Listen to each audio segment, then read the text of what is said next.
After a brutal winter of Soviet attacks, the Germans were ready to deploy their own attack. This offensive would solve all of Germany's problems.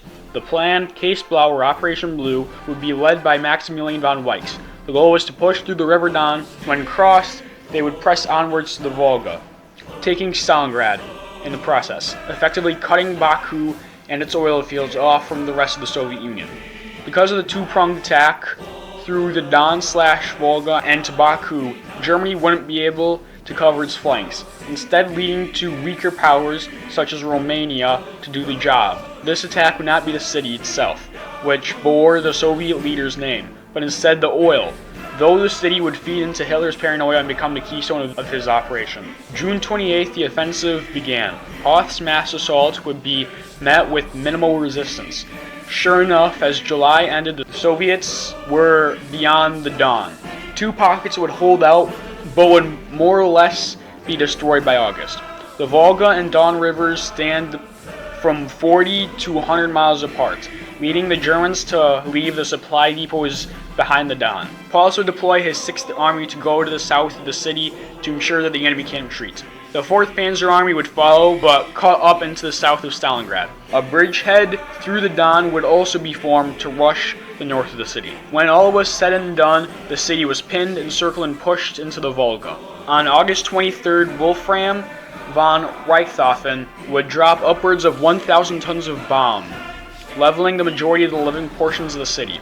Hitler would put more pressure on the city, feeling that it would be more important to take the city than simply siege it, giving propaganda and morale boosts. On August 23rd, the same day as the bombing, the 16th Panzer and 3rd Motorized Divisions would attack into the north of the city, leaving a drive open to the Stalin tractor factory, which now produces T-34s, though the Germans would be delayed by resistance and to focus on the southern portion of the city. For most of September, heavy combat would be engaged in the south.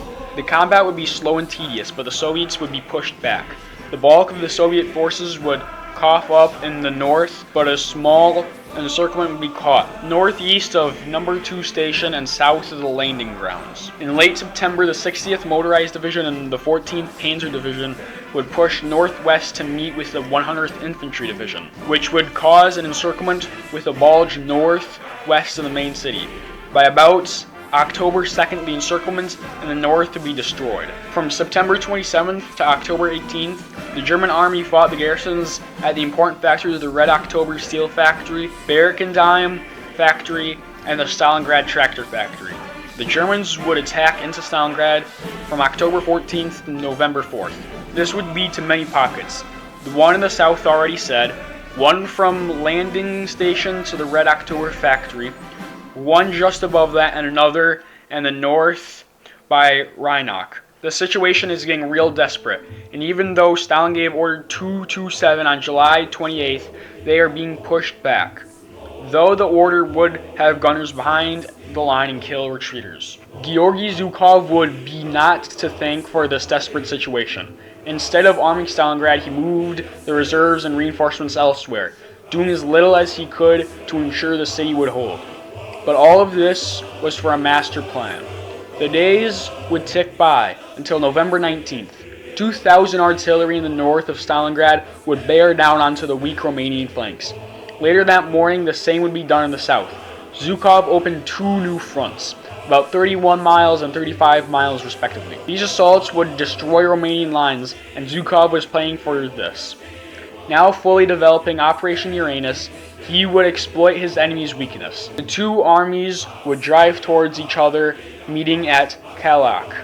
Paulus and his 6th Army would be fully encircled. Not fully prepared to defend, the Soviets were weak. If Paulus would attack, but the general was caught up in the city. Hitler knew the dangerousness of this. As December was close, Erich von Manstein would be ordered to reconnect Paulus. Manstein would go against Hitler's wishes and have the plan to have Paulus push southwest while Manstein himself push northeast. When the plan was run by Hitler, it would be denied, for Paulus would be retreating. On December 13th, Winter Storm would see the 57th Panzer Corps lead the push, while the 503rd Heavy Tank Battalion of Tigers would be the main piece of the assault. The Germans would have the Soviets in flight when the 4th Mechanized Corps Division and the 51st Army were destroyed. Taking soldiers away from Operation Saturn, an assault in the Caucasus region from the 13th to the 18th of December. The Soviets would quickly build up forces, eventually stopping the advance on the 18th at the Miskovo River. Winter Storm would see effectiveness because of surprise. The Soviet high command did not think a counterattack would be done so early. The Soviets' 10 armies in the area would see the stopping of the assault. By the end of the attack, the Germans lost hope of relieving the 265,000 encircled for the rest of the winter. With the western threat stopped, the Soviets could deal with Stalingrad itself. Konstantin Rodkitsky led Operation Koltso. On January 10th, 7,000 pieces of artillery bombarded the two German armies.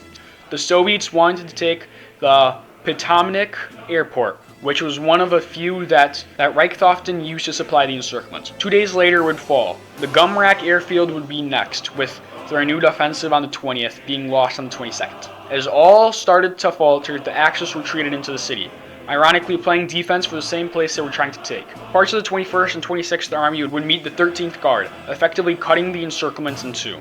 This would lead to the bulk of command and the smaller south parts. Soon enough, by January 31st, it would be cut down to only houses to defend. Then Paulus would be captured. February 2nd would see the North fall into surrender. At the end of the battle, upwards of 2 million soldiers died in total. Stalin's Order 227 did not allow any civilians to retreat. Instead, they built defenses. This battle is one of the deadliest in the war, but it would kill the German war machine better than the 1941 winter offensive. The hard-fought defense of the city, with plenty of hardships like food shortages and brutal hand-to-hand combat.